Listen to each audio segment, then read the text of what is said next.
100% success. ഇതിനു മുൻപ് ചാക്ക് ഒരു മരക്കുറ്റിയിലേക്ക് ചുറ്റി ഓർക്കിഡ് മൗണ്ട് ചെയ്തിരുന്നു. അതിനുശേഷം ഇപ്പം നിങ്ങൾക്ക് നോക്കിയാൽ കാണാം, ചാക്ക് ദ്രവിച്ചു പോയി.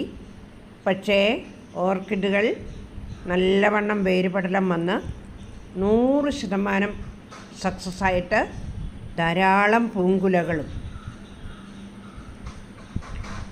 അപ്പോൾ ഇത് നമുക്ക് ഈ രീതി നിങ്ങൾക്കും സ്വീകരിക്കാം. വളരെ എളുപ്പമാണ്, പ്രത്യേകിച്ചൊന്നും ചെയ്യാനില്ല. Full video nano gardens Salis വേൾഡിൽ നിങ്ങൾക്ക് കാണുകയും ചെയ്യാം.